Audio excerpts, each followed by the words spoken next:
Hey guys, today I thought I'd do something that I also did last year and really enjoyed sharing about, and that is a flip through of my 2016-2017 Erin Condren Life Planner. Because I am always reviewing these when they launch for the July, they launch in time for the July of that year. That's when I start my planners in July, and then I end them the next July. So that's why I don't have a January to January planner flip through for you because of that reason. But I did want to go ahead and do this. I will try to find that video from last year and link it up below if you want to see even further back how my planning style has evolved. Since June, basically, I have been in a different kind of planner altogether. I have been in a bullet journal, which I did do a more comprehensive video about. This is my bullet journal. I have it tucked into a Chic Sparrow leather like traveler's notebook thing. I really wanted to try it out. I needed a change in my planning style. It doesn't mean I haven't enjoyed the life planner, and it doesn't mean that I won't necessarily go back to it at some point, but I am really enjoying my bullet journal right now, and I do have a few videos about that, so I will link them below for you guys if you want to check them out. But without further ado, let's get into what this video is all about. And as you will see when we get into it, it is my year of decorative, like full-on decorative planning with stickers. So let's dive in. Okay, here it is, my 2016-2017 Erin Condren Life Planner. You see how thick it is? Look at that, it's one fat planner. That is because I plan primarily with stickers over the course of the year, and yeah, they will bulk up your planner, but the nice thing about the Erin Condren coil is that it can accommodate that. Now this is just 12 months. But it's an 18-month planner. So I actually tore out 6 months of calendar pages. If I were to keep planning in this for another 6 months, it would be a little bit ridiculous. But so just keep that in mind. So I want to give you a whole look here.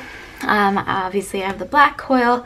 It's my favorite of the coil colors that they offer, and this was the last cover I had put on it.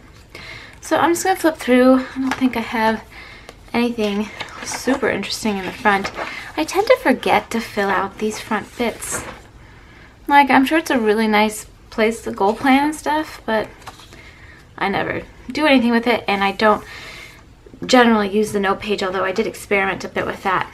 I was still using my other planner for the most part in July. Oh no, that's not true. What I wanted to say is I didn't use my monthly calendar very consistently. Normally in this planner I was using it for the past few years actually for my posting, when I posted on my blog or my YouTube channel or whatever, and I'll show you when we get to a future one what that looks like, but I wasn't very consistent with doing that over the course of the year.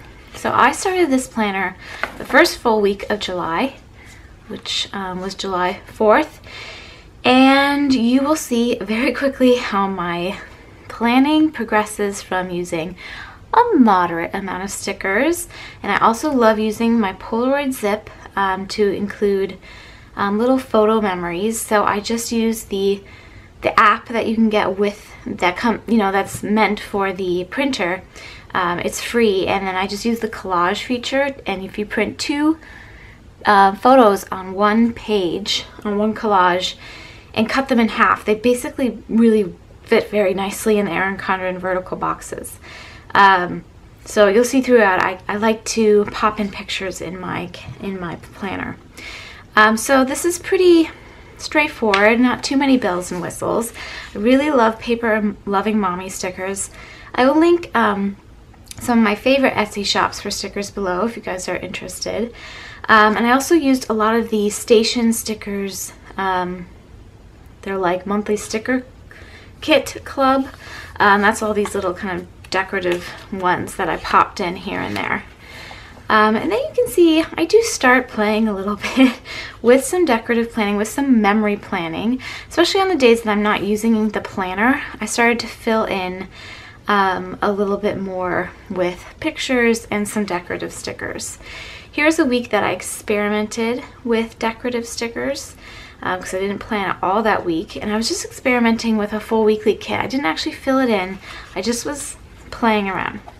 And then we get to August, and here you can kind of see typically what I would have done with my monthly spread, and I do a lot of the time, it just wasn't terribly consistent about it, was I used these, are they still in here? Let's see. Oh yes, I print out color blocks on my Avery, on these Avery sticker sheets, and I use the template 5418. So I just use Photoshop to do that, and print out color blocks, and then I put in little V for video or B for blog. And the nice thing about these are removable and repositionable stickers, so it was really easy for me to move things around because my posting plan never usually happens the way I think it will. So I tried to keep up with that, and then I just marked travel off with washi, and that's actually Erin Condren washi tape right there. All right, I'm going to try to speed this up a little bit, or this video is going to be 1,000,000% long. But you can see, again, I'm still sticking with my Paper Loving Mommy monthly kit and then my station stickers, club stickers, except for when I do decorative planning, or memory planning, I should say, when I'm not actually using the planner to plan and playing with some kits here and there. So you can kind of see how I played with those. These are all the videos I hoped to do, but didn't get around to doing, so I had plans, but they didn't quite come to fruition. And I kind of went along with that for a while. I did try a week where I just used my favorite Erin Condren stylized sticky notes, and I thought it was kind of fun to play in that way and kind of plan with those for a change. Then I kind of do a little bit more memory planning. We're still in looks like, no, I was still in Utah and then coming home, it looks like. So just doing some memory planning here and just some very simple lists. And then I start in the fall incorporating just a little bit more into my weekly spreads of some decorative planning, especially on special like that was a special day. We went to an apple orchard with the family. And you can see, I think things are just very slowly starting to evolve in the direction of decorative. Still quite functional, very structured, and still primarily using Paper Loving Mommy monthly kits and my station sticker club stickers and my Polaroid zip.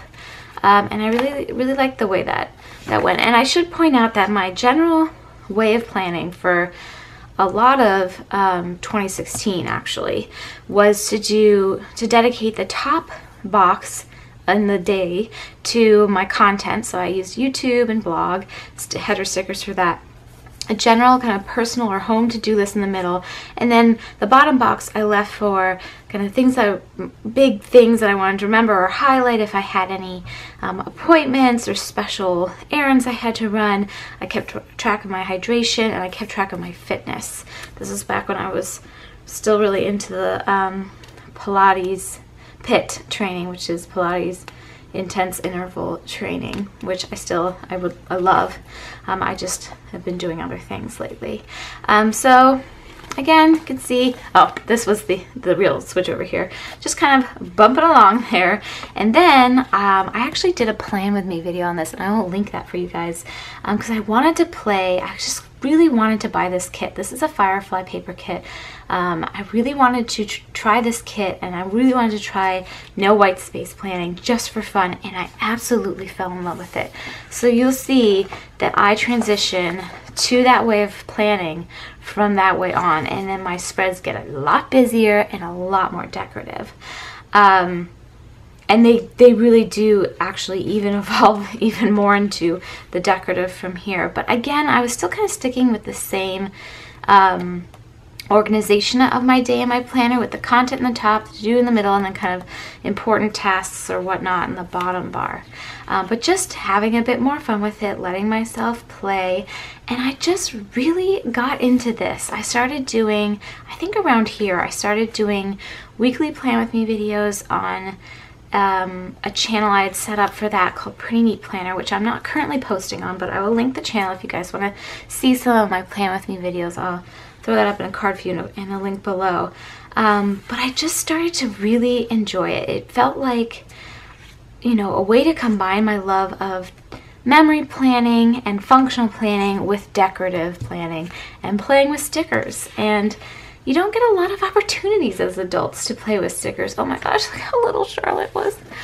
Memories. You can see I fell to the wayside with my monthly spreads. Oh my gosh, this was just such a fun release for me. And you look at this and you think, this takes a lot of time. Not really. How I would plan is every night I would plan for the next day. And since I filmed this for many months, I knew exactly how long it took me to do this every day because I had the video footage that I then condensed and sped up for my Plan With Me videos. So each day would take on average, I think, somewhere between 6 to 12 minutes. Usually Monday took longer because I filled in the sidebar and did like the bottom and the top margin and stuff. And this really did work for me as a planner, in addition to a creative outlet. I know some people look at decorative planning and are like, what a waste of time, how is that even helping you? But because it was still me kind of writing down the important things I wanted to remember for the day, and also having fun with it and having that kind of creative release, it just really worked for me for a long time, for 6 or 7 months or so. It really worked for me, and I felt like at this time in my life I didn't need to write down a lot. I didn't need to have huge detailed lists, which I do right now, which is why I'm in a bullet journal. But I just felt like really on top of things. I didn't need to write down a lot for each day, but I still had a lot to do every day, but I didn't need all the action of the writing of the lists. The action of decorating the planner kind of helped solidify my plans in my head for me, if that makes any sense at all. So I continue with the decorative planning. I just have so much fun with it. I did a couple of memory planning only spreads, especially when we were away traveling. We were in Utah here the first week of the year. Had a lot of fun with that, using my Polaroid zip and kits that I thought were kind of appropriate for the season. This was Charlotte's first birthday party, so I dedicated the whole spread to her birthday, even though her birthday's in late December. It's right after Christmas. And then I got back into this, my kind of regular decorative planning. And again, you'll kind of see, here's where I played a little bit with using the note pages. I bought this kit, again, this is another Firefly paper shop thing. I did this one other month too. It was fun to do, but I found I didn't go back to it. However this is set up, I don't go back to this page. I think it's because I don't use my monthly calendar like regularly in this, or at least I didn't in this planner. I didn't have a reason to go back to this, and I never thought to. So it never really functioned to me as a goal-setting functional page. So anyway, let's get to a really clear example where I can show you how my planning style kind of stayed true to what it has always been, just in a more condensed form. I think this is a good one, this Valentine's Day week one. So again, the top box I dedicated to content, but I just really pared down what I wrote.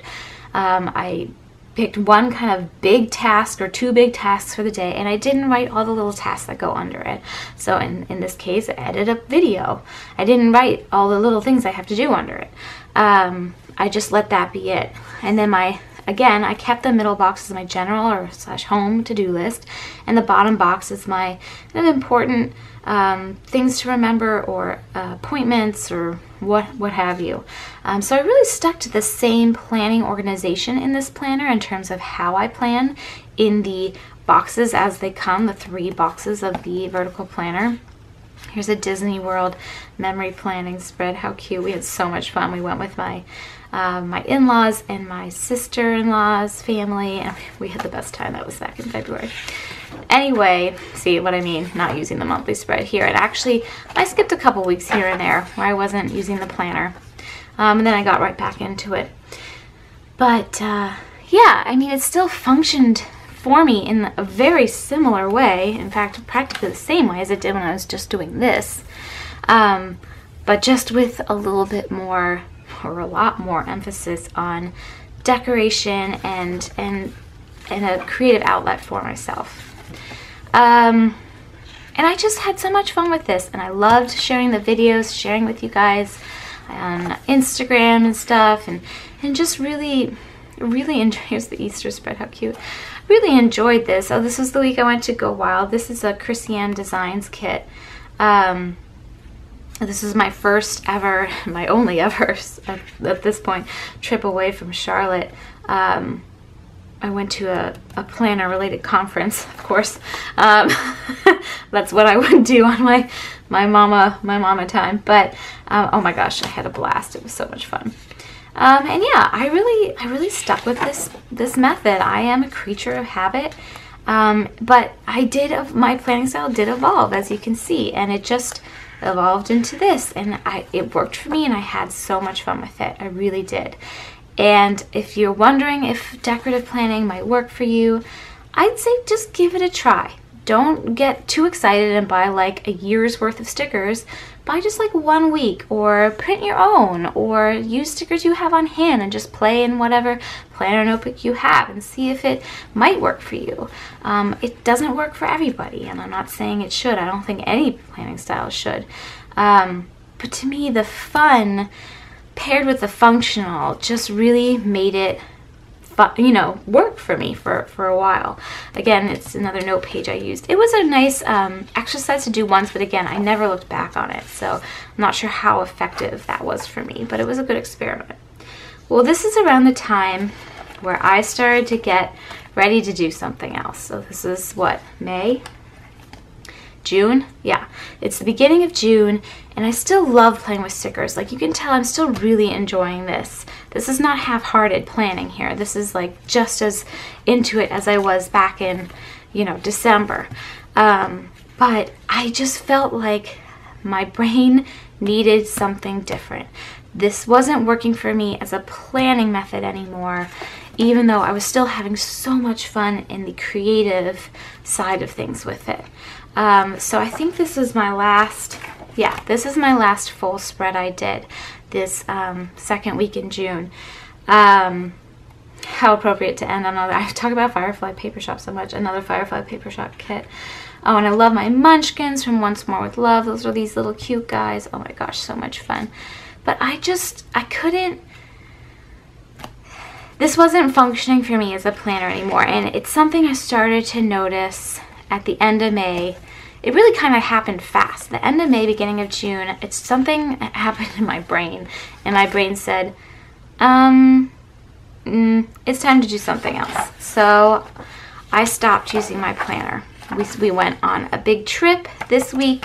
We were gone for 2 weeks, and I think it was in this time, in these few months, that I had started researching and basically YouTube binging on bullet journal videos, and it just so intrigued me, and I decided to give it a go.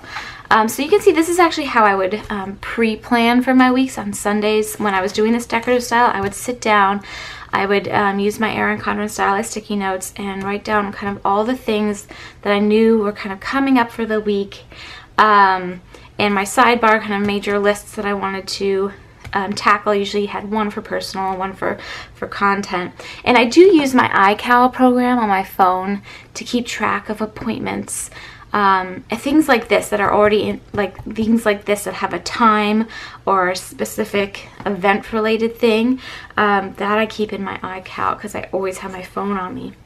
But and then I would fill in with the stickers and lift up the post-it notes as the week would go on. So that's where I finished. I did fill this in a little bit, but that's it. And then for the back of the planner, I used the note pages. I don't really use them a lot. I tend to, historically over the past few years, I used them to plan out my holiday gift guide and kind of get all the prices and price points down for that. But you can see I don't really use the paper, or haven't, and I haven't for the few years that I've used the Erin Condren Life Planner. I don't use the next year planning spread, although I probably should do that more, and I barely, if ever, use the stickers. I like the pocket for my stickers. I really I talk about this a lot in my preview video of the new planner, that I don't like the shallow pocket. They brought it back with the planner again this year, And I did use this. I kept my stickers separate for the most part, but when I was taking my planner along with me, I would tuck some stickers on that side. But anyway, that's the whole thing. I don't want to talk too much here, but I think, or at least I hope you got a pretty good sense of how I used the planner, how my planning style evolved, and the process in which that evolved for me. I hope that came across. But anyway, now I am in my bullet journal. I've got it in this kind of intense thing right now, but it's in there. There it is. And it's just working so much better for me. I do miss playing with the stickers, but I don't, you know, it's something I might come back to. You never know. And I love the Erin Condren Life Planner. I don't think there's anything wrong with it. It's just not functioning for me right now in the way that I need to. But I know I actually just ordered a monthly planner to kind of take the place of this page, my content planning, because that's something that I haven't quite figured out how to work into my bullet journal. I just like the idea of having a separate book for my content, that I can map stuff out like this and then use the note pages to kind of flesh things out a little bit more. I don't know. We'll see. I'm going to give it a try. I'm still waiting on that. And I will share with you guys if it evolves into anything. But I hope you guys enjoyed this look at my 2016-2017 life planner. And yeah, happy planning, you guys. I hope you enjoyed this look at my planner from the past year. Like I said, I really enjoyed planning in this planner for the entire year. It brought me so much joy. I had so much fun, you know, trying new things with the decorative planning and then getting really into that and having that be not only for, you know, a long time, it was a very functional way of planning for me, but also a creative outlet. And it really wasn't until June that I decided that I wanted to do something else that might work a little bit better for just the state my brain has been in lately. And bullet journaling has definitely helped with that. But you never know. I mean, I might go back to decorative planning. I definitely might go back to an Erin Condren Life Planner. I think they're great, beautiful planners, super well made. I don't travel a lot with mine, like it mostly stays home, but it's in perfect condition and I use the heck out of it. But anyway, I really do and love this planner, and I love having all of this wonderful little snippets of memories to look back in it. That's the one thing in the bullet journal that I know I could incorporate photos if I wanted to and things like that. It's just, I'm really just writing things. It's pure function. It's not decorative really at all. Not really. Aside from some sad attempts at lettering. But I have my other journals for that, how I use actually Erin Condren Life Planners. I have 2 of them that I use to daily journal in, the horizontal ones where it's just like a few lines a day, and one's dedicated solely to my daughter so I can remember her day-to-day growth, and then the other one's sort of like a daily basic, like what I did during the day, what the weather was like, and then 3 things that I'm grateful for that day. And I put in a Polaroid zip photo on each of those. I did a whole video on that. I'm still using them in the exact same way, and I have been for the past year, basically. So I will throw that up in a card if I have any cards left. You're only allowed like 5 or something like that. But if not, they'll be in a link below. So I am still using my Erin Condren Life Planners, just not for planning necessarily. I'm using them for journaling and memory keeping. And I don't think there's anything wrong with that. Why does a planner just have to be for planning, you know? Make it work for you. Do what you want to do with it. It's your planner. Anyway, I hope you guys enjoyed this. I will see you real soon. Happy planning, you guys. Thanks for watching. Take care. Bye.